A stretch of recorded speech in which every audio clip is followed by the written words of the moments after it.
Trekcast. The galaxy's most unpredictable Star Trek podcast.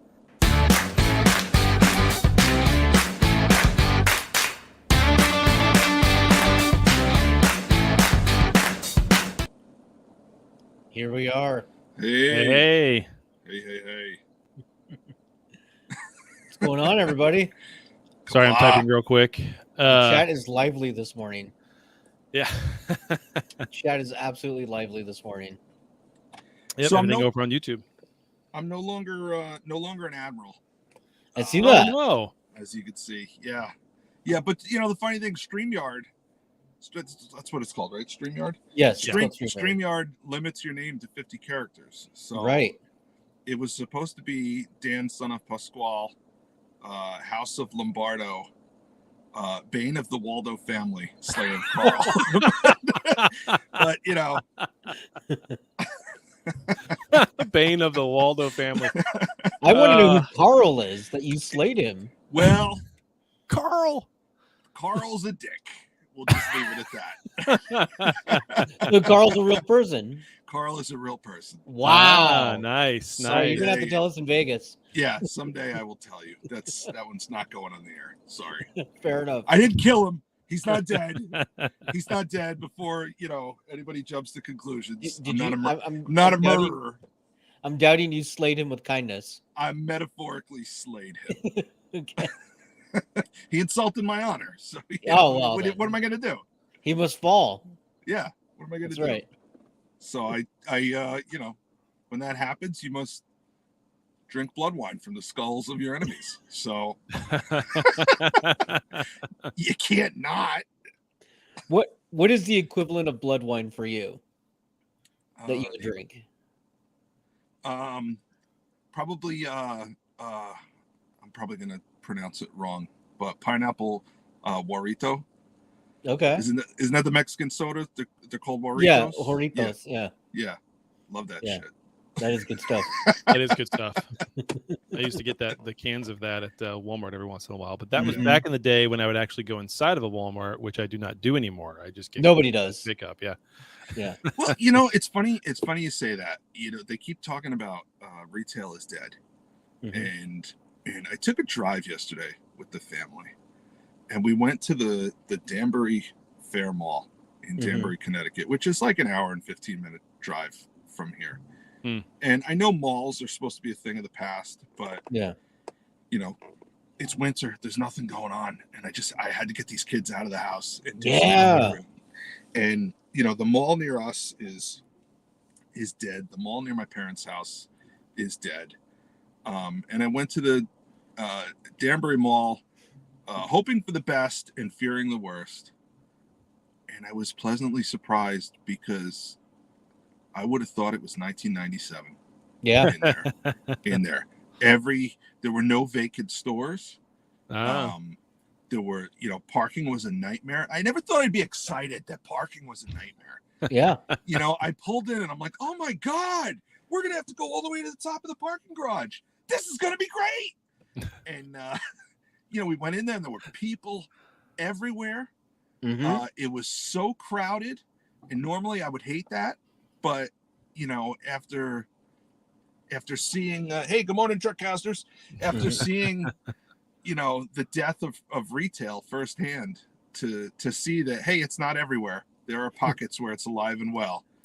It was nice. It's not only that. It's if the mall itself has taken advantage of the changing ways that people and reasons people go to the mall, then they'll be just fine.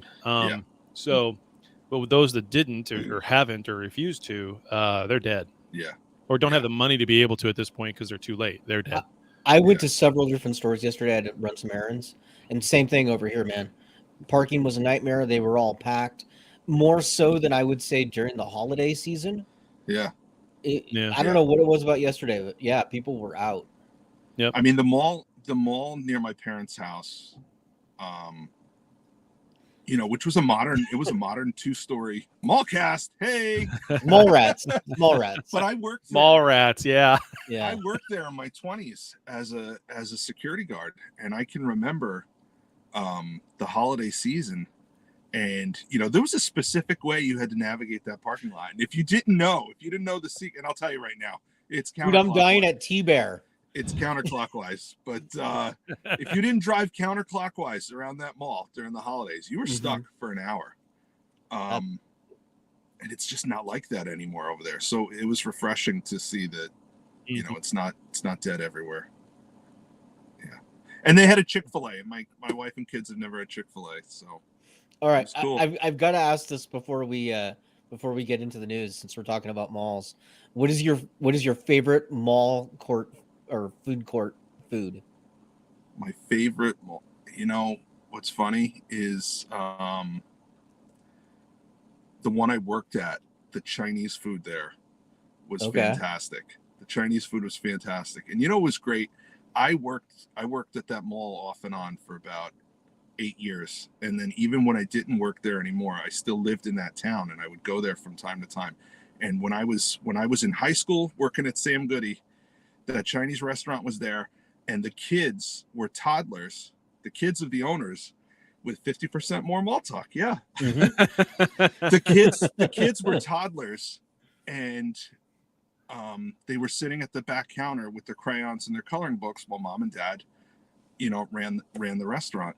And years later, I'm in that mall with my kids, and the kids who used to be playing with the crayons were, serving me my Chinese food. And they remembered me from 15 years ago. Oh, wow.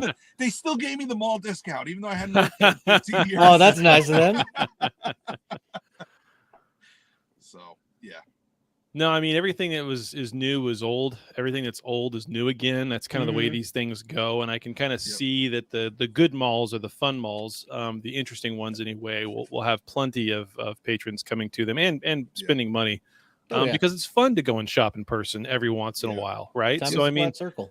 Yeah, when you're buying a lot of stuff off of Amazon or just pick up somewhere delivered to you and you're not really, socializing, as Gentry had said a minute ago, or really getting out and going around and seeing things, every once in a while, that's an itch you have to scratch. And case in point, when I say the whole, everything that's old is new, everything that's new is old, I listened to a couple of YouTubers like earlier this week. I was watching something on YouTube with my daughter, and they were literally talking about this scenario that they had when they were over at a friend's house where one guy's phone was locked, so they couldn't make a call. The other two guys' phones were dead. They needed to find a charger. And they're like, what would be a really good idea? Why haven't we ever done this before? What would be a really good idea is if there was just this one phone that was like somewhere like central that no matter who was around, someone could use it to pick it up and make a phone call. And I'm thinking that's called a landline. It's been around since the late 1800s. Welcome to 2023. Yeah, it's called a telephone. Yeah.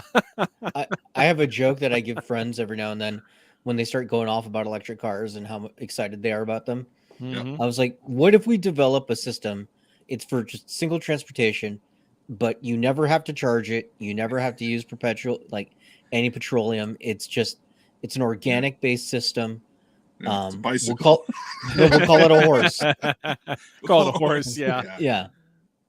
Well, what's funny about that when people talk about the electric car things, again, everything that's old is new. Everything that's new is old. There's a YouTube video you can go watch right now. Google or search on YouTube for 1918 General Electric battery swap. And you'll watch a 5-minute video of a guy pulling up to a gas station, attendants coming out and taking the bonnet off the front of his car, taking a cherry picker hoist, pulling the entire battery out of it, putting another one in, hooking it up, putting the bonnet back on, and driving away. It was a fully electric car in 1918 with a full station that did battery swaps. Yeah. I don't know if the motion. Okay, yeah, I guess the motion camera was 1800. So. Oh yeah, no, it's a real video. Okay. Yep. All right. Well, enough of mall talk and food and all that stuff. Just one more thing. I've never had Panda Express. Somebody asked. Oh my God, you've never had? Okay, next. Okay, when I know they have it in Vegas, so when we go to the convention, we have to. Well, what's the place we went to in Chicago? What was the name of that place? Fat. Yeah, Fat. I mean, yeah, it's nowhere near as good as Fat. I'll just tell you that right is. now. Nothing is as good as Fat. Yeah. But yeah, I know, Chaz Biz. I don't have a phone jack either. So hold on a minute. So I'm not sure how to read that. Was he saying my home doesn't have a phone jack? Or Yeah, there's no phone jack anywhere. Or for was him. he saying my house doesn't have a phone, Jack? Like, was he calling me Jack? Was he jiving? Step back, Jack. Yeah, he's jiving. So Jasmine says that you're not missing out on anything without having Panda. But oh no, T-Bear is loving that Panda. Yeah, Panda's good. Panda's good. It's okay. Yeah, it's okay. Yeah, it's okay. All right. Well, let's get into the news. Should we get to it? Yeah. Yeah. Because we're gonna talk a lot about the news. I have a feeling. Oh right. Yes, we are. Star Trek news. All right. So the big news story, and our first news story comes to us from the Hollywood Reporter. Let me pull this up now. It is the end of an era. Star Trek Discovery is to end with season 5. Yeah, I figured that was going to be the reaction. I'm sorry. The fifth and final season. Yeah, you got to put that on the soundboard. Dan yawning because it's becoming a thing. The fifth and final season will premiere in early 2024, so they're going to stretch it out. And yeah, that is the end of the show. It's had a long run. It's been 5 seasons is quite a long run, especially nowadays. 5 seasons over what, 7 years? Yeah, something like that. Yeah. Because we're still a year out. It says. Right? Yeah. It's like they're skipping a whole year. 2024. Yeah. Well, I bet you they had to go through with some rewrites, reshoots, redoing some things now that they know it's a final season. Pavel, I imagine, is very happy about this news. Yeah, I mean, on one hand, I'm happy about it. But on the other hand, I'm a little sad. I mean, because it's a Trek show, so we never want to see any of them get canceled or end. But at the same time, the Lord's answered my prayers. Yeah. At the same time, it did a lot of good for Trek overall. I'll put it that way. Right. So there's no denying it. There's no denying that. And I hope they give them a good send off. I hope the final season is worthy of a final season. And honestly, Don't let the airlock. Honestly, we did say that we did like some, quite a bit of the characters, right? Well, and it's not that the actors were bad. It was just a lot of the storylines were just wonky. What's the most disappointing thing about Disco isn't even Michael Burnham, even though that's a disappointment. The most disappointing thing is if you go back and look at it now and you look at the quality of the seasons from one to the other, they actually were doing better in season 1 and 2 than they were with 3 and 4. Yeah. So, I mean, they've taken steps backwards as the time has gone on. So I think it's run its course. That's the thing I'll say about it. It's definitely ran its course. I don't think we need to know anything more about the 32nd, 34th, 50th, where the hell they're at in the future. We don't need to hear any more about the screaming child causing all the dilithium to explode. We don't need to hear any more about the Red Angel. We don't need to hear any more about any of that. Booker T getting emotional and wanting to kill people and then deciding not to. We just don't need that. I honestly, I know this is going to sound weird. I kind of hope that the end of this show is them leaving that future time frame. Like they're coming back? And either go back where they came from or end up in the 25th century. I want the 25th century to be the frontier of Star Trek. Yeah. Okay. I want that to be. Yeah. Yes. Yeah. I don't. They ruined his character. First off, I'm really upset about that. He started off awesome, and then they ruined him. Dadmiral. Yeah. Dadmiral. Yeah. Dadmiral. Yeah. Go back to the audio listeners. Dadmiral. Yeah. Go back to the one before. Those are two characters that will sorely be missed. Which two? Saru, obviously. And then, of course, although they've kind of ruined his character too. I mean, they keep ruining these characters, but I mean, and then what's his name from Section 31 there with the glasses? Cronenberg? I don't forget what his name is. Oh, Kovich? Kovich, yeah. I liked Kovich. And of course, they got rid of Michelle Yeoh, which they kind of had to because she's going to wind up costing them too much money. But she was awesome too. I loved Michelle Yeoh. Yeah, she was great. But yeah. But I mean, if they tie things up and leave them in the 25th century, then some of these characters that we do like Saru, maybe we'll see him again. I don't think This couple, yeah. Oh, geez, Gentry. Don't kill me. Don't freaking kill me. Gentry says Burnham becomes a synth and lives forever just to torture viewers. Oh, stop.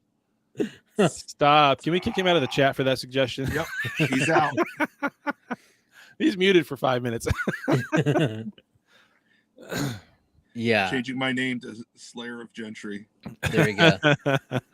There you go. So yeah, so it's interesting that they're putting it off a year because they're shooting it. If anything, they might even be done by now with principal photography. Oh, it's because they decided to end it and they've got to redo stuff. That's why. Otherwise, it would have been. They're rewriting out the this whole year. thing. Yeah, they're probably redoing a bunch of stuff. That's my imagination. I would imagine. I could see it being that. I could see if they just want to stretch it out because they've already shot it. You know. They said that there's a Starfleet Academy show in the pipeline. Yeah. So let's get to the next story then. That kind of okay. All right. So our next news story comes to us from Trek Movie. Let me pull this up right here. And so basically, the future of Star Trek remains unclear. Paramount Plus has announced cuts. They have said that this year, 2023, is the most that they're going to invest into streaming service, and then they're going to start cutting back. So the thought is that's why Discovery is being cut. Also, it has kind of run its course, so it was an easy cut to make. We have Picard ending as well this year. So I did ask in feedback, and we'll get to that later, but just wanted to hit you guys up with this. Do you think that this is the end of live action Trek other than Strange New Worlds? Because yes, there's the rumor of Academy, there's the rumor of Section 31, but that's it. Because this is the last season of Picard too. I think when the numbers come out on this season of Picard, they're going to continue it somehow. I'm not saying Picard season 4, but some of those characters are going to show up elsewhere. Like a Riker show, maybe, or something like that. Either a Riker show or a 7 show with Baby LaForge is on board. I don't think Jonathan Frakes wants to do a full show, to be honest. No, but I could see him, from if you look at the timeline at this point in his life, he's been a captain for 20 years. So he's due to become an admiral. So I could see him as a supporting character in a new show where he's the admiral that they talk to every other episode. And he's directing every other episode. And, the captain of the ship is either 7 as captain or 7 as the first officer and somebody else we know as captain. And Baby LaForge is on board. I could see something like that, but people are so excited about this season of Picard. Yeah. I can't see them just, okay, we're done. We did it. We're done. Right. I agree with you on that. But I can see that they could say, well, we've got our one show. We've got Strange New Worlds. People love that. That's going well. If it continues to do well, like let's say they get to season 4, then I could see them saying, okay, now let's make another show to go with it. But I think I have a feeling Strange New World's going to be on its own for a little bit. I don't know if Prodigy will survive after 2 seasons because it seems to be like kid shows don't last that long nowadays. Yeah. I don't think it's getting enough traction. Period. It doesn't. Yeah. It just doesn't feel like it. We don't hear a whole lot about it. We don't see a whole lot of people talking about it. Every once in a while, when there's a major, oh, this guy showed up. Oh, that guy showed up. We hear about it in a couple of blog posts or something, some news articles, but then that's about it. So, I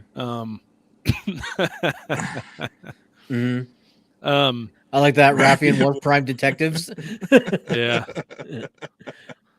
Yeah, I don't like his position, but we'll get into that for this. Anyway, so no, I really. But I could see them like, okay, we want proof of concept now with the Stranger Worlds direction. We're gonna give it a year or 2, see how that goes. Yep, and then Lower Decks. Yeah, until they get something else really hashed out, developed. Honestly, I could see Lower Decks going away because you could argue it's running its course. I don't know. I mean, it's maybe got a year or two, I would imagine, and then. Oh, for sure. It's super popular. Everybody seems to love it. Yeah. I don't know, man. The Simpsons is on like season 35 or something. Yeah. So I mean, animation is cheap. That is a fair expensive. point. It's not expensive to do. It's an easy, fun thing. Everybody's is enjoying it. I see that going for some time. I don't see that getting old anytime soon. Bronson, it should have been Rios and Work. Work. I think he meant Worf. Worf. He meant Worf. Yeah, he Rios did. Right Worf. after that, it's yeah, Worf. there you go. Yeah. Yeah. So, yeah, I don't know. Yeah, exactly, T-Bear. They need to pick up at the end of where Picard and just go from there with whatever else they do new, whether it's Academy or anything else. They need to stay in that timeline. Let's stay consistent. Yeah. Let's get back to some consistent Trek stories. I'm hoping Discovery ties things up, not in that time frame. Well, and we'll get into it a little bit later, but I suffer for the people, and I watched the Will Wheaton show, and they had Jonathan Frakes, Riker, and he did once again tease, this might be the end or maybe not. So, yeah, he's playing that card left and right. Yeah, I mean, we'll see. Anything that they do at this point, though, it's going to be a few years. So I can see us getting to the point where someone mentioned earlier that it's just Strange New Worlds, Lower Decks, and Prodigy for a couple years. I could see that if they were to start something, or just those two. Yeah, I mean, any mix of those. Strange New Worlds being the only live action. So as soon as Discovery's done next year, whenever that comes out next year, which is probably first quarter, is my guess. God bleed you, Daniel. God what bless is going you is on? what he means. He means God bless you, Daniel. Yeah, bless suffering for the people. Yeah, a Star Trek Titan series, perhaps. Yeah, maybe Captain 7, that'd be cool. Maybe Captain Annika. Yeah, there you go. All right. Yeah, I just think it'll take them too long. I think it'll take too long to really, if they were to do it right, if they're in search of profits, Star Trek 18 in search of profits, then they're going to take their time with it and really nail something down. And I could see it being a few years. That's just a top off my point. Well, the good news is a wise man once said, the stars are lined with profits. Mm-hmm. So, yeah. In the river of continuous commerce or whatever that was called. Yeah. I always forget the damn. The great material continuum. The great material continuum, yes. Where's the nerd alert? Oh. Well, I can get it. Right now. Warning. Nerd alert. All right. Well, and our last news story, comes to us from Esquire. Chris Pine says Star Trek franchise feels cursed. Esquire, where all of you get all of your Star Trek news. As you do. Yeah, he's doing interviews right now. They're getting ready to start promoting the Dungeons and Dragons film. So wasn't that already out there? Wasn't that released? Not yet. But soon. Okay. Yeah. But it's a long interview. He does long. Sorry. Go ahead. Yeah. I can't. You got me. You got me. Yeah. But basically, he says, one of the frustrating things about Star Trek, and he said that it feels like it's not very collaborative right now. That he really doesn't know what's going on. That he says, other people in the crew, like the makeup artist, will read scripts before he does. I don't know if he's exaggerating or that's a real thing, but he also says that, since Anton Yelchin passed away, he's like, I don't know. It just seems like it feels cursed.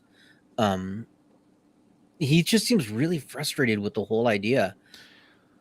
If I was him, I would be too, because I got to play Kirk in 3 movies and loved it, and look and feel more like Kirk than anybody else who's ever tried to take control of the Enterprise, and they've done nothing with him for 10 years. So here's the quote: "I love the character, I love the people, I love the franchise, but to try to change the system in which things are created, I just can't do it. I don't have the energy."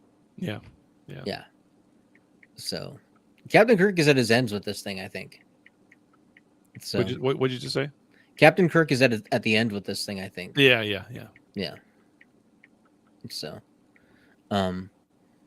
And then this is the last little bit of news that I wanted to just bring in because I thought it was fun. So NASA is getting ready to start this. They call it ROSE, Research Opportunities in Space, Earth, and Sciences. And they gave just examples of reports. And in that report was a shout out to the Orville. See that? Yes. Commander Kelly Grayson was on there. Just what an example of table or work personnel while in space. So So I just thought that was fun. So yeah, but that's the news. All right. Yeah, Chaz. I mean, do I really care about JJ Trick at this point? I mean, I'd like to see it. There was a great cast. It was a phenomenal cast. So I'd like to see it again and get some sort of, Hey, we gave them 3 story ideas. So I know balls in their court. Yeah, I know. And they're all perfect ideas too. They really, That's right. Paramount really could say if they really want to have the search for profits and save themselves some money, they could very cheaply hire the 3 of us as their writing crew. Oh, not cheaply. Yep. Well, cheaply compared to what they're paying now. I mean, bring back Orville. I'm down. Yeah. I'm down. Yeah, make it animated. That would work. Yeah, that'd be hilarious. Oh man, could you imagine Seth MacFarlane? It would be so cheap for him because he could do all the voices. Yeah, the Family Guy Orville crossover. I was just with lower decks. You know what? I would love to see Stewie and what's his name? Their Worf. I forget his name. Their Worf. What? The Orville's version of Worf. The Mocklins, but yeah. What's his Bortus. name? Bortus. Yeah, Stewie and Bortus having a conversation would be fan. While Bortus is smoking an entire pack of cigarettes. Yes, I love it. That show. Yeah. All right. Well, should we get to the main topic? Yeah, sure, we're half hour in. Why not? Okay. Fun will now commence.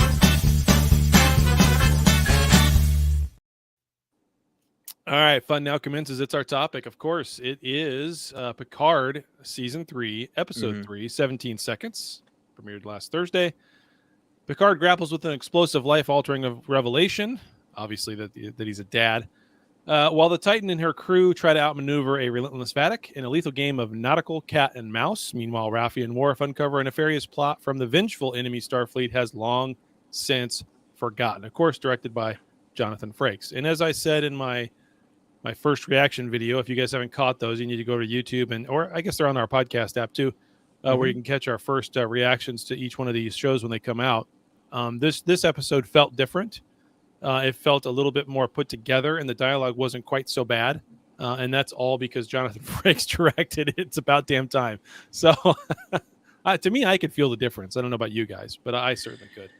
Yeah. Towards the end of the episode, it kind of went off the rails a little bit as far as the dialogue. I mean, everybody, we're going to skip around a little bit, but everybody who's listening to our show has watched the episode. If they haven't, spoiler alert, go away, come back later. Yeah. When Riker kicks Picard off the bridge. Yeah, I didn't. What was going on there? I didn't get it. Okay. Do we think that that's actually Riker? Yes. You do? Well, now that we know what's going on, right? Now that we know the reveal that we had that there's, because here's the thing, we know there's a changeling. The silly putty abounds. Yep, we know there's a changeling aboard the Titan.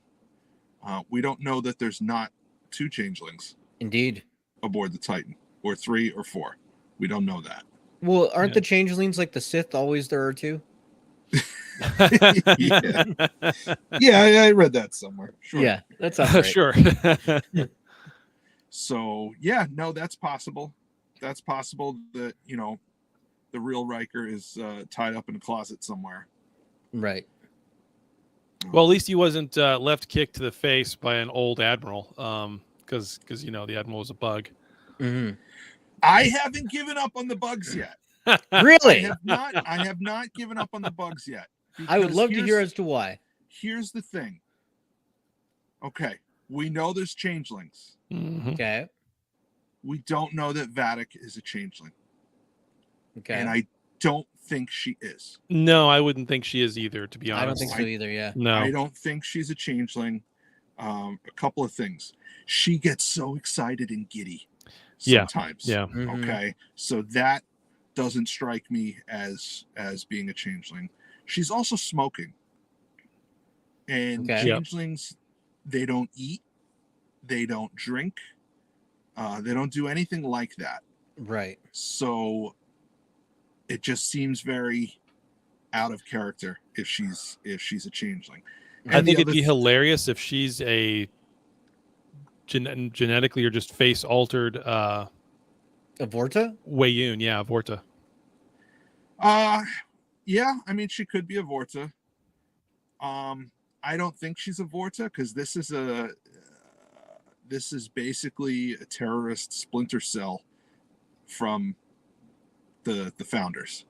So I think the Vorta are loyal to the founders, and if someone was going to splinter away from the founders, that's not who they'd be who they'd be loyal to. Yeah. The other thing is, there's a theory right there. The bugs could be pulling the strings, or if we look at Trek past, you remember the whole Klingon Civil War thing with the Duras sisters and all that. Yeah. The big reveal to that storyline was it was the Romulans. The Romulans were manipulating it from behind the scenes, and this is the Romulans teaming up with a faction of Klingons. So who's to say it's not the bugs and this splinter cell of changelings working together? Right. That scene right there.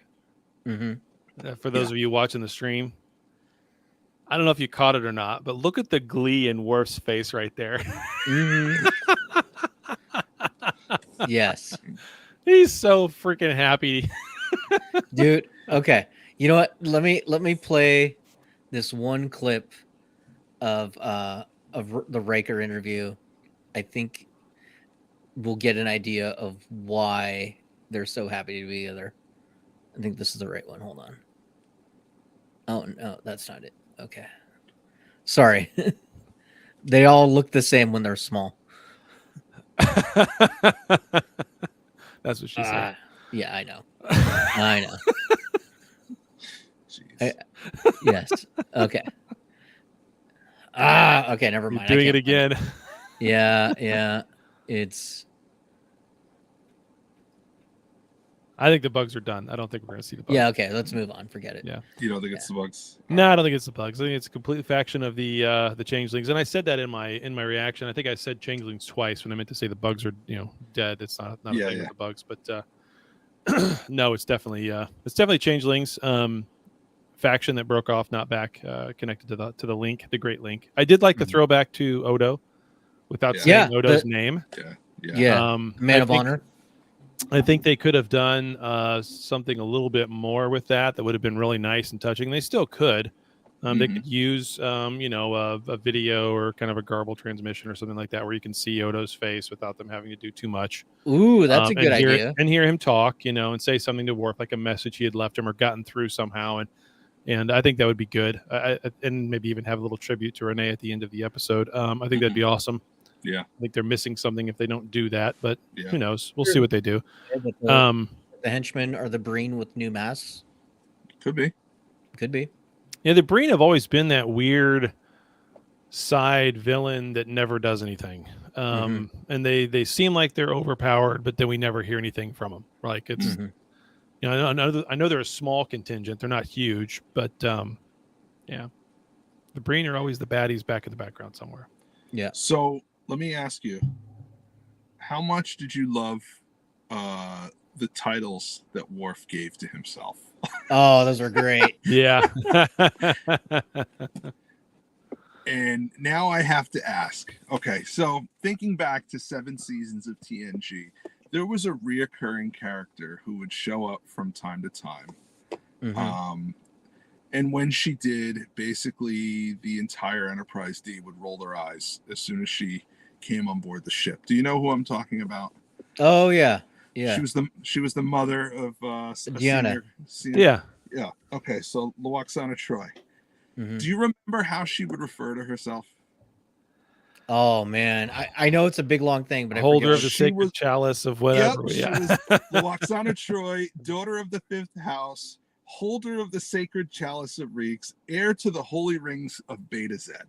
hmm Worf's title is longer than Loxana's. Yeah, And he couldn't stand her. Yeah. Yeah. yeah. I thought that was ironic. That is pretty good. I noticed that nowhere in his title was Father of Alexander. Yeah. Well, he said House Rosenko, didn't he?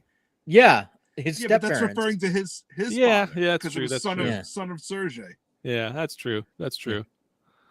which I The thought was Khaleesi. which I Worf. what's that? Oh yeah, The Yeah. original Khaleesi. which I yeah. thought was I thought it was great that he was acknowledging as he's puffing his chest out about what an amazing Klingon he is. Mhm. He did acknowledge his human father and Yeah. his human quote unquote house. Yeah. I thought that showed some growth on Yeah, his part Mhm. because he Yeah. is working on himself. He said, Yeah, I that's know. right. It's so As funny, he drinks his tea. yeah. I tell you, Michael Dorn, it's like he put the bat'leth down yesterday Yeah. and picked it up today. Yeah. He just slipped right back into that character like it was Mhm. nothing. It was great. Mhm. Oh yeah. It was great. You can tell he's slimmer. Yes. Yes. You can really tell he's slimmer. Mhm. Yes. So, Big difference. yeah. Yeah. He became a vegan about. No, I'm serious. Yeah, I know. Yeah, he I did. know. He became- I'm just, well, I don't know keep if thinking he's of a it in vegan. terms I of know he's a Worf. Worf is a Yeah. vegan. No I more don't know if gawk. he's a vegan. I know he became a vegetarian a few Yeah, years back. yeah, But if you yeah. look at him in Nemesis, he's a chubster in Mhm. Nemesis, and then right after that, he probably went to see Nemesis and said, "I got to do something." I gotta take care of this. Yeah, and he did because he looks amazing. hmm Yeah, Chazbiz, you're right. He forgot one more title that should have gone into his list of titles: drinker of prune juice. Yes, You could still drink that now, being a vegetarian or a vegan. Yeah. I like that he has chamomile tea. That's hilarious. Yep. Yep. Yeah. But So it was a good couple of scenes there with him and Raffi interrogating the changeling and then figuring out what he is, and then Raffi being totally clueless as to what the hell is this, like as if she's never heard of the changelings like this before. So that was that's par for the course. Raffi doesn't know what the hell she's doing or where she is and why. no, So, she knows because she references restarting the Dominion War, yeah. so she does. She's not an idiot. She's just terrible. Yeah, that's true. Such a silver fox. down, He Pavel, is, down. man. He looks great. He does. Looks He does- great. he does look great. Even with bone white hair, he looks great. Yep. Mhm. Yeah. He looks fantastic. Thank God they made him look like Worf and they didn't make him look like the Klingons Yes. of Disco. Yes. Yes. Which they Yeah. I knew they wouldn't do. That would just be suicide. on It's their too part. much. Yeah. Yeah. No, it's So here's something that if you blink, you miss it. Oh, are But- we adding your pictures now? No, Okay. I was gonna go to something else. but, Okay.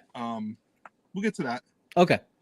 The science officer on the bridge is talking about the nebula, and she says she doesn't think it's a nebula. That Yeah. she's getting both biological and I'm reading from my notes. She's getting both biological and electrical signatures. It's not a nebula.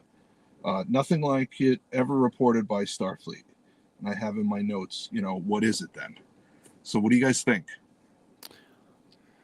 well, I don't think they're dying. I don't think they're gonna. I mean, that's silly. That's such a stupid line at the end with Riker getting pissed off at Picard. That just took me out of the entire episode. It was a great episode up until that, and I'm like, what? But I don't think they're dying. I think they're falling into wherever this biological creature that's creating the nebula It's look and M'Benga's feel. daughter. Yeah, it's M'Benga's daughter. Oh, that would be fantastic if it was M'Benga's daughter and it just started. That's talking actually to not him. a bad idea. That's a great idea. We'll talk about an Yeah. awesome tie-in. Yeah. But anyway, no, I think they'll get pulled into something in the middle of some object they can't tell what it is, but then they'll have to try to communicate with it to let it out, and then they'll just shove them out, and it'll take the whole episode to have that happen, probably. So how do we refresh our memory? How did we come upon this nebula? What brought the story to the nebula? That's where Jack and Beverly were hiding in their ship to try to get away from Vedic. Okay. If you're hearing that, They were near it. Yeah, they were just near it. All right. It's outside of Federation space. Okay.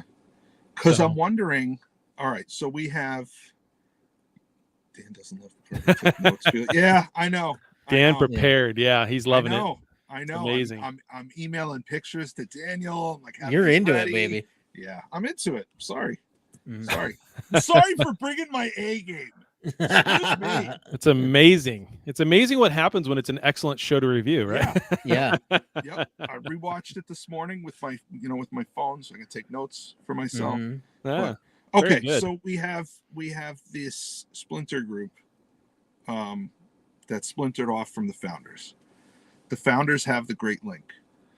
This splinter group would have a link of their own, wouldn't they? Yeah, I If would they're think so. splintered off, they can't go back to the Great Link, but they would have the not so great link or the whatever. I don't know. The OK link.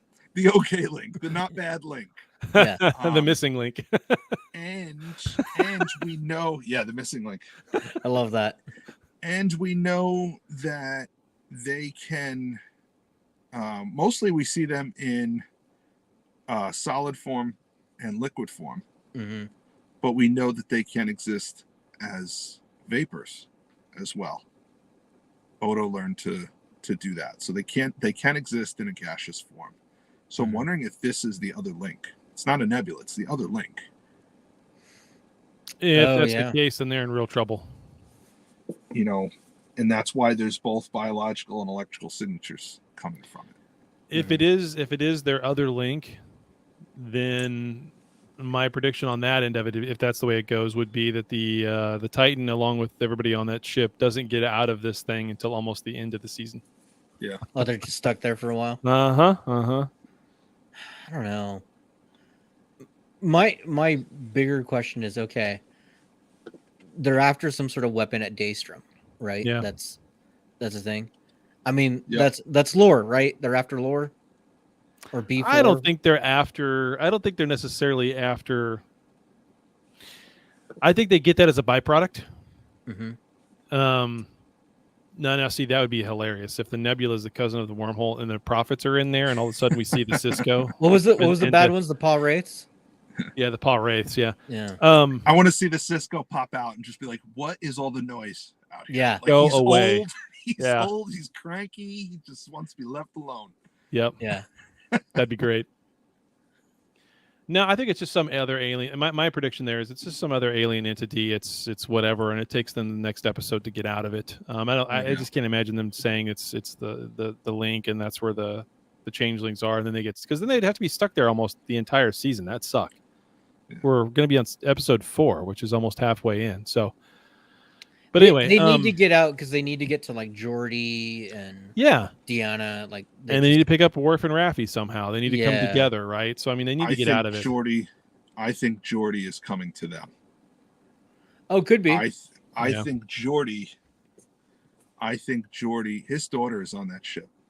I think he's been tracking that ship the whole time, and Geordi is going to show up and save the day. What is this? Showed some bright light in the nebula that looked like it was. But yeah, I think Geordi's going to show up. Well, Chad's got a revelation. I know what it is. What is it? Because I did see a clip of that light, and the color of that light. I know exactly what it is and why they're using the graphics and the sound that they do at the beginning of it. That kind of sounds like old Trek TOS movies. Mm-hmm. No. It's God. It's God on that planet where Kirk asks God what he needs with the spaceship. Oh, yeah. That's who it is. That's where they're starship. at. Yeah, that's what God needs with the starship. That's where they are. He needs a Picard body. He wants to go.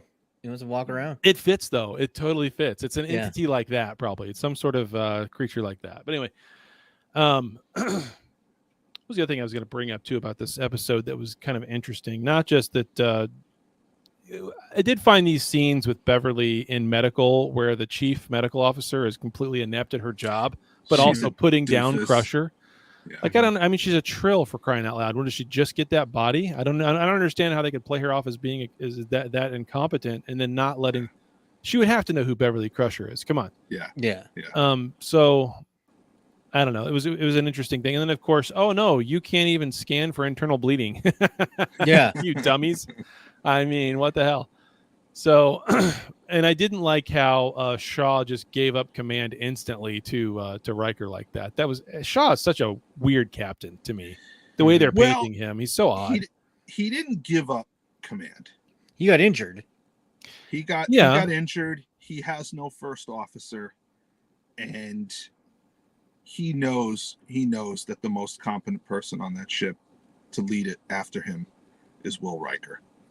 Mm-hmm. So I kind of agree with that decision. But also, I don't know if you caught it when he switches command codes to Riker, he tells the computer pro temp. Yeah. Which literally means temporarily. Yeah, yeah. Like in the past, That's true.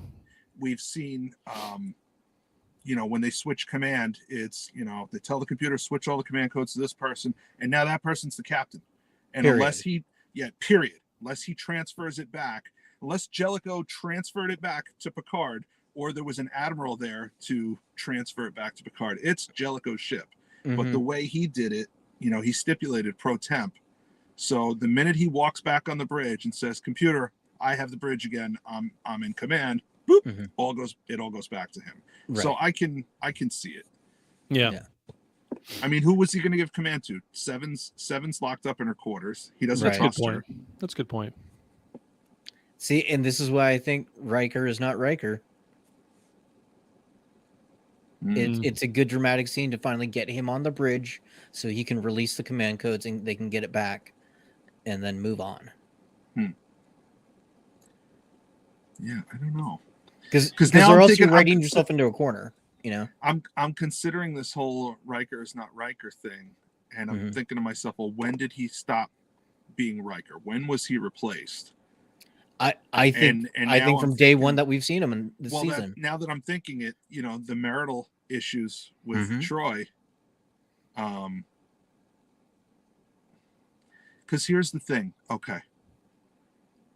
If he was standing right in front of her as a changeling impersonating Riker, because she's an empath, she would immediately know. Right. But if they abduct Riker, he replaces Riker and then runs away, and the only interactions they have are over comms, she wouldn't necessarily be able to tell the difference, because when he's on a ship in orbit and she's down on the planet, she can't feel him with her not as strongly, at least, abilities. Yeah. I think maybe the changeling Riker, I'll just say it, just intercepted the message. So the real Riker is just there with Deanna and doesn't know what's going on and just hanging out.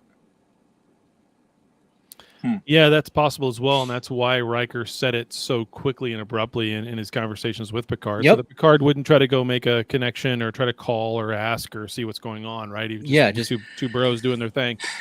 It's possible. I don't know if I buy Riker being a changeling. I don't know if I buy that. It's possible at this point, but then you also see, I don't know, they've had some scenes, where don't you see what I see? He's definitely your son. And, Riker talking with Jack and saying, I watched you being cooked up for 2 decades on this ship. Yeah, exactly. But I mean, when Bashir was replaced, they still had buddy moments with Miles and. Well, they had an opportunity they had opportunity to study that. Yeah, that was a last minute writing decision. Right, they made, I know. To the point where those episodes where you're like, oh my God, that was a changeling the whole time. Alexander Siddig didn't know he was playing a changeling during those episodes. He thought he was playing Bashir. Right. In fact, he was pretty pissed off when they sprung that on him, because they basically told him on Friday night, "Hey, Monday morning, you've been a changeling for the last 4 months. And, adjust your performance accordingly." He was upset. But yeah. Okay. Well, what do we think is next? We think that they're are Are they going to beat Vatic this next episode or escape or? Well, Vadic's left. Oh, I thought they were still fighting Vatic. They were all going. Sure back looked to to the me like nebula. Vatic was turning to just go ahead and leave the nebula once they were pushed down into the bottom of it. That's what it looked like. Okay. Sure looked like that to me. I did like these scenes. You keep putting this picture up in your rotation every once in a while. I did like this scene with Riker and Picard. Back a little bit. They de-aged them. Oh yeah. This bar scene, Yeah. Yeah. I did enjoy that. They did a good job of making those two look younger. Kind of. I mean, you can still see it a little bit, but I mean, that's pretty good. That's pretty good for not trying to put a whole ton of money into it. I can't find the clip, but on the Will Wheaton show, they talked about that clip specifically, and Will was like, "Gee, you poor actors who had to pretend you were buddies drinking together. I'm sure you've never done that before." Nice. Yeah. So I sent you a couple of pictures. If you could pull up the one, there's a gentleman in a yellow TNG era uniform. That's him in the red uniform, but we'll start with that one. Hey, there he is. Okay. So do you recognize this guy? He's an actor. His name is David Keith Anderson. Okay. He was in multiple episodes of TNG. He played a character named Ensign Armstrong. He never had any speaking parts. He was always the guy who walks up, hands you the pad, and walks away, or he's coming off the turbo lift or passing him in the hallway. Never had any speaking parts. So we saw him in yellow there. You also had him in red. They brought him back for First Contact. Again, didn't have any speaking parts. He had a bunch of bit roles, I think, on Enterprise and Voyager. Mm-hmm. Now, I sent you another picture from this week's episode of Picard. I sent you a few of them. Yeah. I think that's him. I think that's the same guy. It sure looks like him.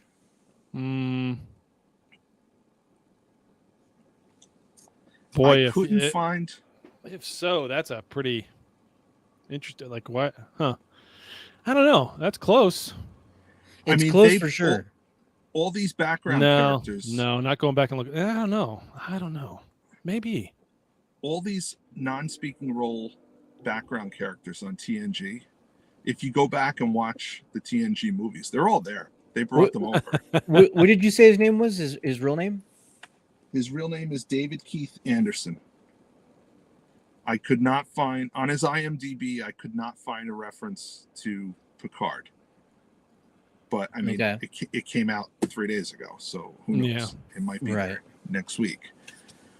But it just seemed like the way the camera was, it seemed like the same old style of scenes that they would shoot him in on TNG, where he's sitting there on the bio bed, and the doctor tells him, take 2 aspirin and call me in the morning. And he nods his head instead of responding verbally, because if he responds verbally, then they have to, they have to pay him as a speaking role under SAG rules. So right. Instead, he just nods.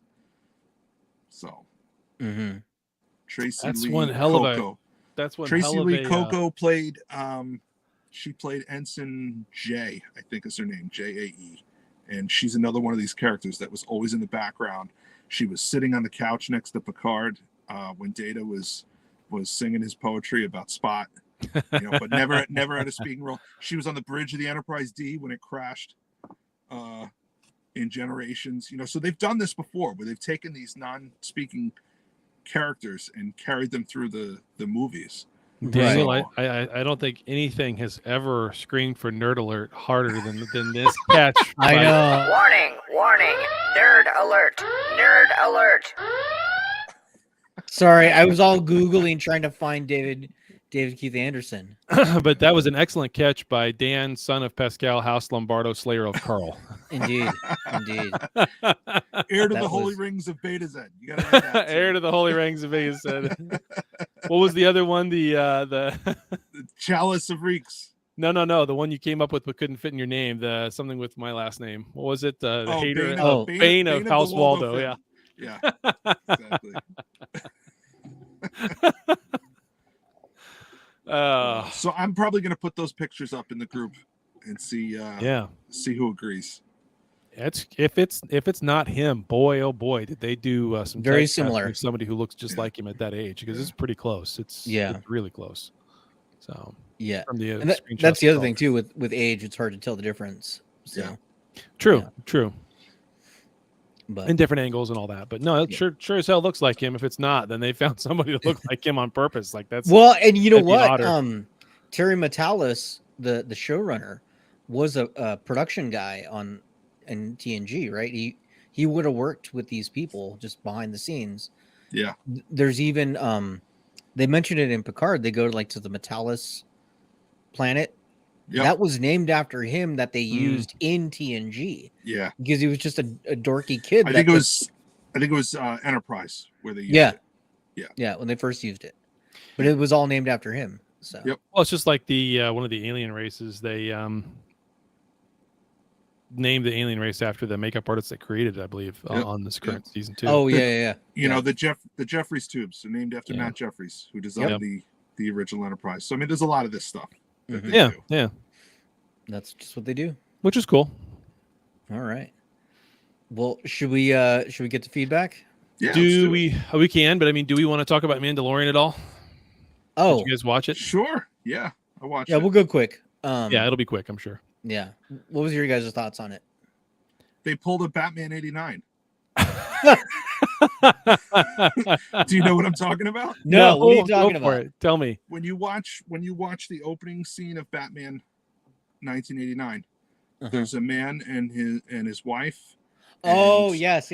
And their young son, and they're making their way through the city, and they look like they're out of their element, and they get mugged, and you're watching this whole thing thinking, you know, this is young Bruce Wayne, and his mom's about to get murdered, and then Batman swoops in and saves the day, and that's exactly what happened. We're watching this thing, and I'm like, oh, this is Din Djarin getting his helmet. And then, I thought so as well. Yep. Yeah, but it wasn't. It was him coming in trying to get back into his clan. Yep. So they pulled an 89 Batman. Yep. Yeah, he saves the day, and he saves the day. And she's still like, yeah, but you're still excommunicated. Yeah. But the thing going back and watching, thinking about that episode, I liked the episode. It was slow. It was obviously a build up to the quest for the season of him trying to get back to Mandalore. And he's got to purify himself in the waters. Purifying himself in the waters. Yeah. But later on in that episode, we find out that he still has the saber, and he's right there in front of Bo-Katan, and she doesn't challenge him for it at all. And she's there all by herself, sitting in a throne all by herself, which was weird.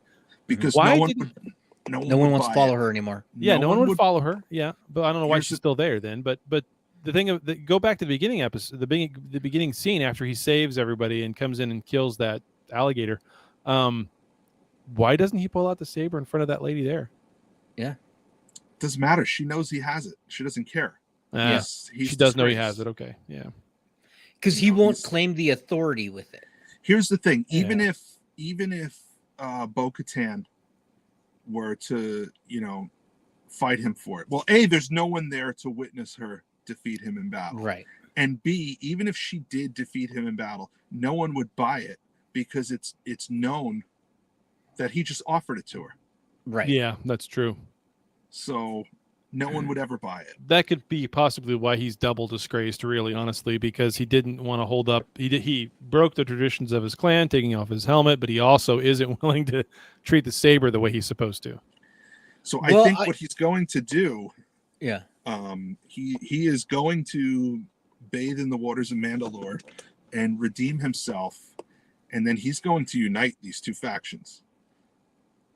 Because right now you have the Mandalorians who wear the helmets, the Mandalorians who don't wear the helmets. But they all believe the same thing, that whoever holds this saber, leads the group. Yeah. So, he would have the ability to say, put your differences aside. You're all following me. Mm-hmm. Let's go take our planet back or whatever. Let's go fight the Empire. I think that what we are seeing is a story of somebody coming out of religious ideals, and I think we've seen that with Baby Yoda, Grogu. He gave up his religious beliefs to stay with Din Djarin, Mhm. and I think Din Djarin is a little bit further into it, but I think it will end with probably he will get to the water and decide, hey, I don't need to do this. I've proven myself. I am the Mandalorian. Yeah. I've got the blade. Yep. Yep. He will turn his back on having to actually go into the waters or whatever. No, I think you're right. I think you're right. And I think he learned that lesson. He's starting to learn it. He was already taught that lesson, but he hasn't learned it yet. Yeah. Right. And the one who taught it to him, believe it or not, was Bill Burr. Mm-hmm. When they were sneaking into that Imperial compound, and he's like, what is it? Is it that you don't show your face or you don't remove your helmet? Which one is it? Mm-hmm. You're changing things when they're convenient for you, and in the end, it doesn't matter. You grow up on Corellia, you believe one thing, or he says you grow up on Alderaan, you believe one thing. You grow up on Mandalore, you believe something else. But in the end, it doesn't matter because none of those places exist anymore. Mm-hmm. So. Yeah. Yeah. I mean, she does hint, Bo-Katan does hint too, that part of the reason that Mandalore fell and part of the reason that it hasn't been revived at all is because of all these different factions. And there's more than two. I mean, she mentions that in a way that leads me to believe there's multiple factions that can't come together and they all have different sets of beliefs. So, I mean, obviously the saber is the only thing that's going to unite all that. I like the episode overall, even though it was slow. I liked going back to the planet where it kind of all started with what's his name. Yep. And seeing how he's progressed, and he's got a whole city there now, and now the bar is a school, and he doesn't let those guys in. Yeah. And Mando just takes them all down. Do we want to give our predictions for AEW Revolution tonight? No, just me. For what? Okay, yeah, that's what I thought. That's For what what? I thought. Oh God, no! AEW Revolution, Some wrestling thing he's gonna watch. I don't know. Yeah. Guys in tights, men That's in right. tights, singing songs. Yeah. I mean, there's gonna be a Texas Tornado death match. How awesome is that?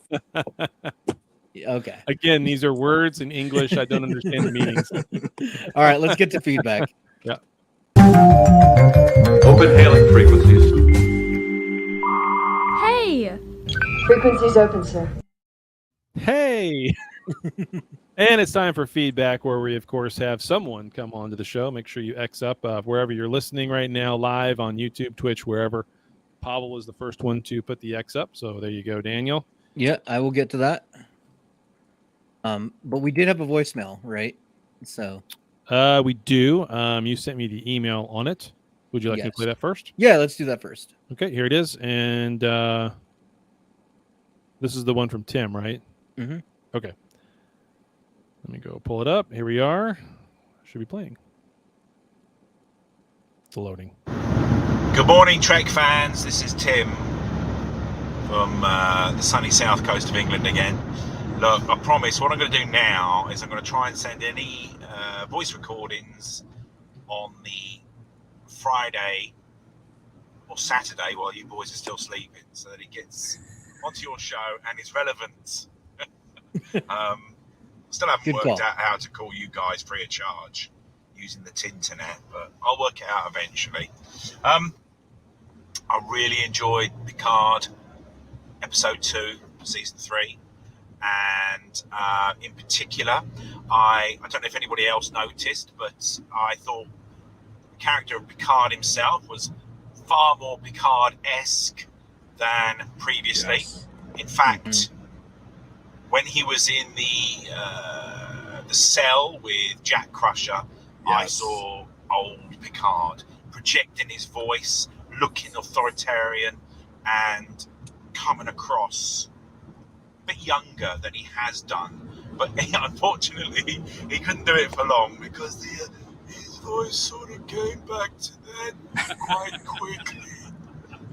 But I think the writers have obviously read and heard complaints about previous seasons, and it was nice to see Patrick Stewart almost the way I remembered him, and also Raffi. It's unbelievable, really, isn't it? Raffi is not as annoying as she has been. And to see Worf, I can't remember the last time I rewound a scene on Kurtzman Trek I don't think I've done it. And I thought, fucking hell, sorry. I apologise. You can say Scrap fucking that. hell. It's okay. And Bloody do it in mate. post.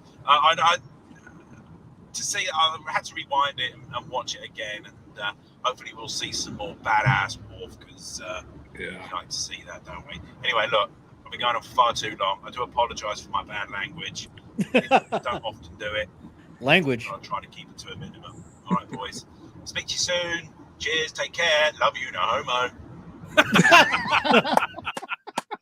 Dude, I have not heard that phrase in since the 90s. Oh, that's wonderful. That was glorious. That was freaking glorious.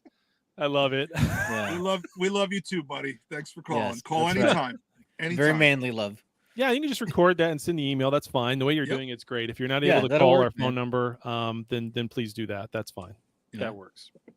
But as a reminder of what our phone number is, I'll go pull it up because I don't have it memorized. It's not often I give out that phone number, but it's 816-287-0448. Operators are not standing by, as Dan, son of Pasquale, House Lombardo, Slayer of Carl, has always said.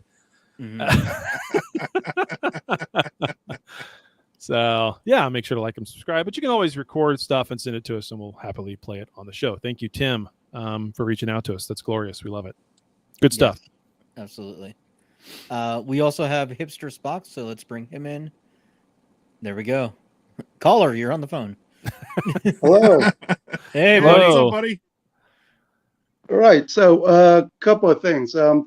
I'll cut into two things. One thing on Disco and one thing on Picard. So Disco. Okay. Although I'm glad that it's over, and I think everybody's glad that it's over. It's that one, this one girlfriend that you've dated and that you've had a really bad time with her, but you wouldn't know happiness because you found the second girlfriend and she's like the one, and it's like you realize how good love is because you went through hell with the first girlfriend. Yeah. So I think Disco is that one, right? Disco girlfriend gave us that you had to go through hell with. Yeah, Disco gave us our new girlfriend, Pike. Yeah. Yeah, exactly. Without that, you wouldn't get Strange New Worlds or anything else. Exactly. I have a question for you, Hipster Spock. So Disco is crazy Dana. Just so you know. Yes, exactly. But my question is there's a lot of times you give analogies back to crazy girlfriends. It feels like Hipster Spock has had a lot of times with crazy girlfriends. I don't know. Yeah, I have to admit that. I did have I did have one of those. Just one. Yeah, just one. Like, I went through hell with her, and it's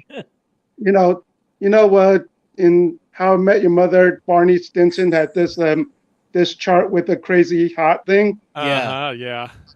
Yeah, it was one of those. Okay. I know. Fair enough. So, but the thing is, with Disco, the original concept and everything, the first season was awesome. But then the thing that turned me off about that is that they went Trumpian, which is kind of bad because you're like cutting out or alienating half of your potential audience and customer base, and that was not a very good move.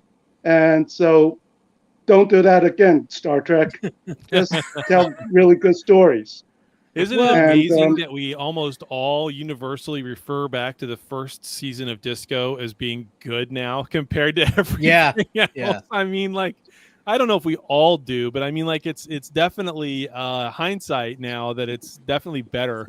And love lines. It's the Trekcast love line. Welcome to group therapy with Trekcast. That's what this. Damn well that's what this is for most of us. This is our therapy session on Sunday mornings. Right. Yeah, this is our church. The thing is, and the thing that I think made Strange New World really good is because there's actually a couple of elements from those episodes that can actually resonate with conservatives. And that I think lends to some of the Strange New World's success because of that. And I don't know if that's the case. I think agree, but I kind of don't agree. I think it's just more relatable. Period. I think it's the storytelling. It's the character development that makes it more relatable. That's my opinion. I see where you're coming from, Hipster Spock, but I think it's just the character development and more relatable storytelling. Well, and I think they give us a reason to like the characters, and then we care more about the drama. Yeah. Whereas Disco was just like, here's the drama, and didn't give us care a reason about the characters. Yeah, we haven't had time to invest in the characters. Like literally season 2, they did. Hey, we're gonna say the names of all the characters and introduce ourselves. Yeah, exactly. It's like a whole season went by and we didn't know. It's like an AA meeting on the bridge. Yeah. We're gonna sit around in a circle. I'm gonna let you raise your hand, tell us your name, and a little bit about you. Yeah. They literally did that. They literally did the ship. You know, I'm James. I check the scanners. Right. Because you know they got feedback from a focus group that said, I don't know any of these people. Did you remember the movie Major League? Yeah. Okay. Yeah. When they assemble the team of losers, right? And there's and you know, they put the team together, and there's this montage of just different people from different walks of life around Cleveland. And they're all reading the paper, and they're like, "Who the hell are these guys?" Yeah, nobody. That's what it was. Yeah, that's what. Or like Police Academy. Yeah, the characters need to be introduced, but not, you know, it's cool. Okay, but you said you had another thing you wanted to bring in about Picard. Yeah, Picard. I like the Changeling thing. It was really cool. Like you know, bring in the whole Dominion War stuff. That was awesome. And the little scene with Beverly and Picard actually, like, where Picard's like, "Why didn't you tell me?" And all her like excuses or reasons actually made sense and you know, well reasoned. And so that was good. I mean, they could have really messed up that one, but they didn't. So that was great. And I think they, like I said last week, I mean, I think they're taking a lot of care with this, which I think I really appreciate, because you don't want to mess up with, or you don't want to mess with legacy characters like this. And it's a way to pull back all the fair weather fan Treks or Trek fans. And so, and all these people, you know, you go on Facebook and all these other groups, and then you post Picard stuff, and they said that all these people who used to like swear off Trek because of new Trek, they're coming back. Actually, right, and they're coming back because of this, you know, getting the old band back together, and that was, I think this is a really good move, and if they do it well, all these old fans that came back will stay. Right. Yeah, and that's a good point. I want to segue into this real quick because I know Dan hates this segment of the show, but to prove, in fact, that so many of these people are coming back, on Chartable, we are in the top 150 of all podcasts for TV reviews in like 8 countries right now, including the United States and Canada. Yeah. Nice. So definitely have a huge uptick in people listening to the show. Yeah. Because they're excited about Picard. And that's the thing with this show, right? Because, thank you guys, and keep up the good work. Thanks, man. Appreciate you coming on. Thank you. Always. Thanks for calling. Yep. Calling in. Right. Yeah, and you look like an angel right now, Dan, son of Pasquale. He does. Yeah, I don't know what's going on. You've got this lens flare JJ effect coming. Yeah, I was going to say he's gone into the Kelvin verse. He's got his lens flares. I'm pulling forward a few feet. Let's see. Right there. Right there. It's almost 100% gone right there. That's right. Full stop. It's Lent. He's become holy. He's slowly... Oh boy. All right, let's bring in Chaz Biz. There we go. He's the Red Angel. That's more. He's the Red Angel. I'm the Red Angel. Oh, you're the Red Angel. Oh, you're the Red Angel. All right, that's fine. Yeah. All right, fair enough. Well, I guess the Red Angel caught up to Disco, so that's the end. Yeah. So what'd you think of Picard? this episode. Picard was freaking awesome. And I definitely agree with you. That isn't Riker, because Riker wouldn't do that. Wouldn't accuse, Jean-Luc like that. And going back to episode 1, when Riker goes on the ship, he looks at the yellow guy. That's a changeling. The guy in the gold uniform, and the guy looks at him, and I think he was, nodding at him that he knows what to do, and then, take over if he could. So those were like changeling gang signs. Like, yes, yes, the nod. Like, the nod. Yeah. The nod. Yeah. Hey, he didn't rip off the sideburns, okay? The white boys giving gang just signs. Sideways, like Boimler. Yeah, Boimler's gang signs. He gives him a hey, fist Boimler pump. does do it better than me. Damn it. But I definitely think somewhere he got switched. That's why he's not mentioning Deanna or his kids, really. And I don't know. In a way, he's been kind of acting odd this season. Not like he's giddy and everything. Well, I will say that there's too many scenes in this episode where Riker is standing there looking around with this dazed and confused look on his face. I will say that I noticed that too many times. So, and the one like even that one right there. Yeah, or the one part where the one ensign asked him, it's like, hey, we go through the nebula, and he's like, do it, like. So he's kind of writing off everybody's opinions, of what to do. So I really think something's up.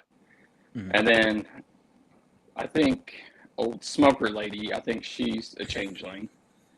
So, Old Smoky? Vatic, old Smoky. I mean, maybe. You think? Did you guys ever watch the? Yeah, I think she's a changeling. Did you ever watch the movie Kingpin back in the day? No. Yeah. She reminds me of the landlady on there. Oh, jeez.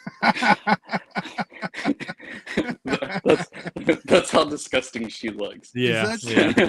I'm gonna see if I remember the line correctly. You must have knocked something loose there, Tiger. Yeah. So, Wolf Project, that long name, says so the theory. Yeah, I wasn't sure how to pronounce it either. Yeah. So the theory is it's a changeling, not Tom Riker now. Yeah, I don't think it's Tom Riker. I think that's out. I think that's out too. I don't think it's Tom Riker. But I mean, that goes to show we've been Bunny. like, this guy's off for a few episodes now. Well, yeah, even the episode 1, because a lot of people were mentioning it on the internet. It's like, man, I know it's Jonathan Frakes is back, but he seems different. And I think that's why, is because it's not. That would be a Riker. huge twist. That would be a huge twist. I mean, it was a nice reveal that these are the changelings, right? And it's not some other weird ball of people coming together. It's really the changelings back again, and we got the Dominion War all over. Let's say we're right. Let's say we're right. It is a changeling. What episode do we find out for sure? Do we get confirmation? The next episode? 5, 6, 7? I said the next episode because I think Picard's going to think out because he, threw him off the bridge and he's like, that's, my friend wouldn't do that. Yeah, because Will would never do that. So, well, if he has to try to give command back to Shaw, that'll be. Yeah, I think we'll find out when Geordi and Riker show up. Yeah. Yeah. Yeah. You probably will. And Troy, because Troy will probably be with them. So, because you'll have the 3 together. Yeah. Because you got to connect all of them. And then the Menage a Troy.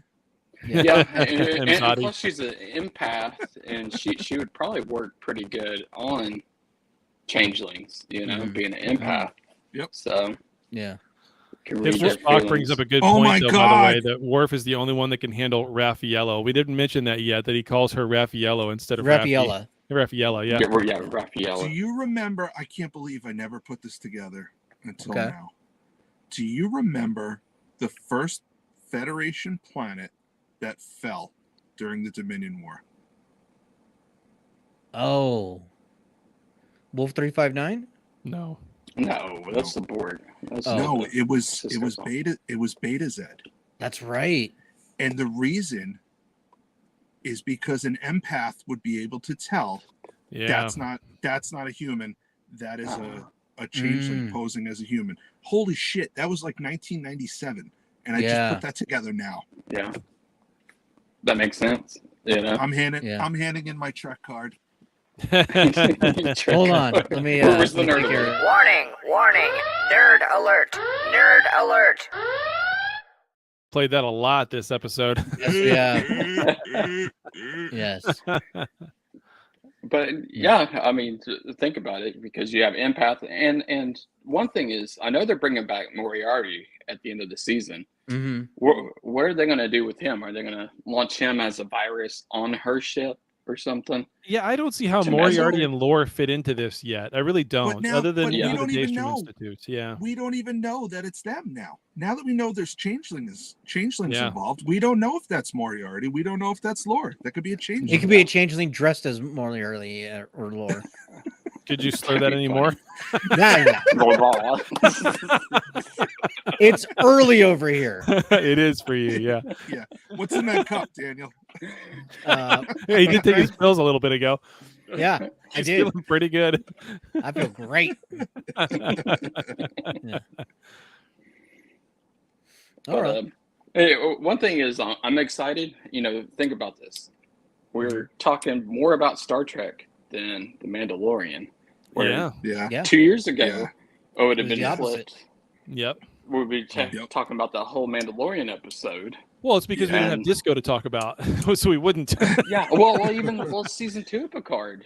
You know, like season 1 and 2. That was such a train wreck of a show. That's what he's saying though. He's saying that this season is so much better that we're excited to talk about it. And you know, we're an hour and a half in, and we've been talking about it for an hour, and we did 15 minutes on the Mandalorian, and now we're back to talking about Picard again. Because nobody cares about flying space whales and a captain that looks like mossy Easter grass. So that was weird.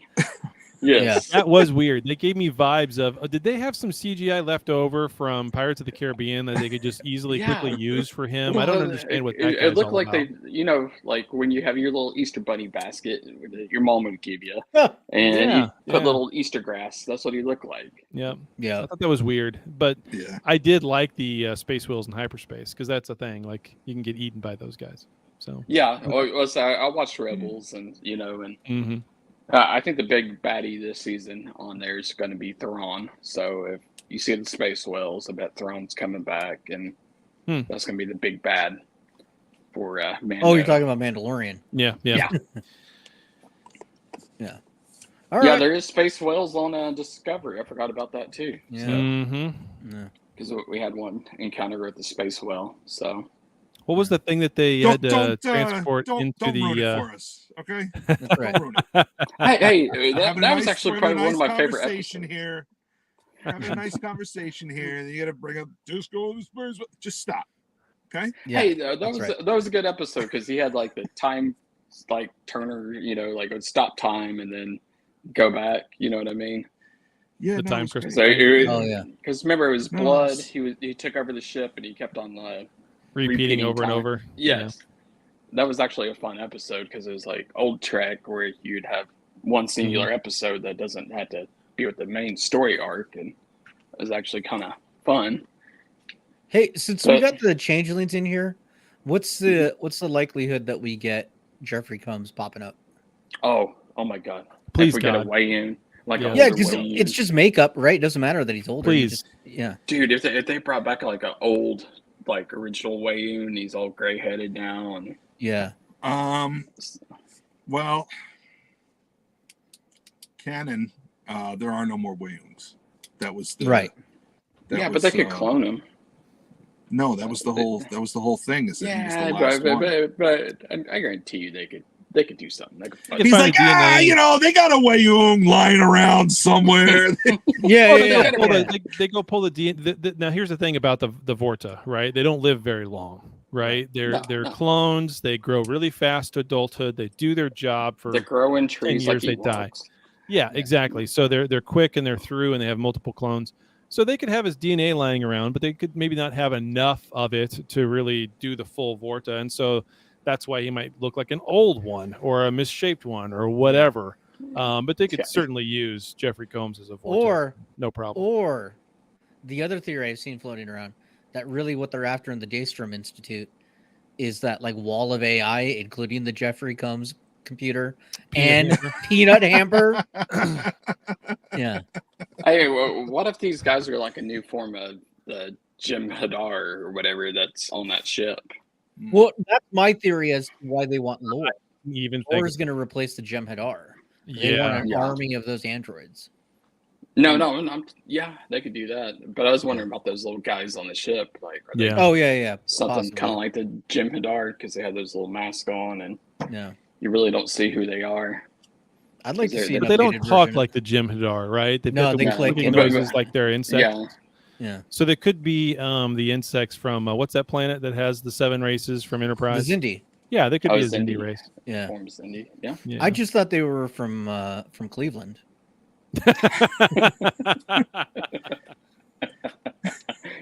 To all the Cleveland like the Family Guy spinoff? No, like Ohio. It's a Florida man. That's what they are. They're all Florida man. Awesome. All right, Jasmine, anything else before we go? That's it. I mean, you guys pretty much covered everything. And if they pull a Mad Eye Moody and bring Riker out of a truck next week, you know, like he's hidden in his trunk and he's like all beaten up. Mm-hmm. It's like that'll be funny. But I'm with you. I don't think he's on that ship. I think he's going to come with Geordi and save the day. Yeah, I could see that. All right. He says the Jem'Hadar know English. Well, the Jem'Hadar betas and alphas know, or gammas and alphas know English. If this is a new version of them, I mean, we don't know what they know. Mm-hmm. Yeah. Yeah. So do we think that it's the Dominion are back? Is Cisco I don't think back? it's. Well, I yeah, don't it's think Splinter it's the Group. Dominion because Yeah. it's a splinter group. So Yeah. But will the Cisco show up at some point at the end? I don't know. With his, I don't think they'll convince. I don't think they'll convince him to come back for it. I wish he would. I think that would be fantastic. But I don't. You don't think they'll just pull a dump truck of money to his house and just say, "Do it"? I mean, anything's possible. So that would be one hell of an ending to have Cisco show up. It would be. Talk about people going absolutely fucking nuts. Yeah. You could do a scene where like Picard is like, "What is this weird religious beliefs? I don't believe in these superstitions." And all of a sudden the Cisco pops up. It's real. It's real. Yeah. I've seen it. Yes. Exactly. Yeah. So, I don't see it. I didn't see the bugs either, but then again, I didn't really think that'd be the Changelings, which was great. So yeah, I love it. Still the bugs. Still the bugs. We'll see. I haven't given up. We still have 7 episodes still to go. So anything can happen. We still got 7 more 12 episodes total. We're only 3 in. So. Oh, it's 12 total instead of. I thought it was 12. I thought it was 10. Oh, is it 10? I don't know what it is, man. Whatever. 10. I don't know. Let's hope it's 12 because that give us more. Yeah. So it could be 10 though. The other ones were 10, so I don't. Yeah. So far they've all been 10. Yeah. But it's Jake. Yeah. It's Cisco, but it's Jake. That's great. Or what was Cassidy was pregnant. You could just be that baby would now be an adult. Cisco. Yeah. It's 10. It's 10 episodes. Okay. I looked it up. Okay. Yeah. All right. Well, suddenly feel cheated. Yes. Yeah. For a moment there, there was 12 episodes. I'm sorry. Yeah. It's okay. All right. No, that's a great sign, though, that we're excited and want more. And we're not like, sure. How many more is left of this? How much more is left? Yeah. My God. For sure. The longest 10 episodes in life. Be silent. All right, everybody. Well, that's pretty much wrapping it up. So thanks for listening, watching, whatever it is you did. Great episode. Yeah. We'll be back next week. All right. Bye. See you guys. Bye.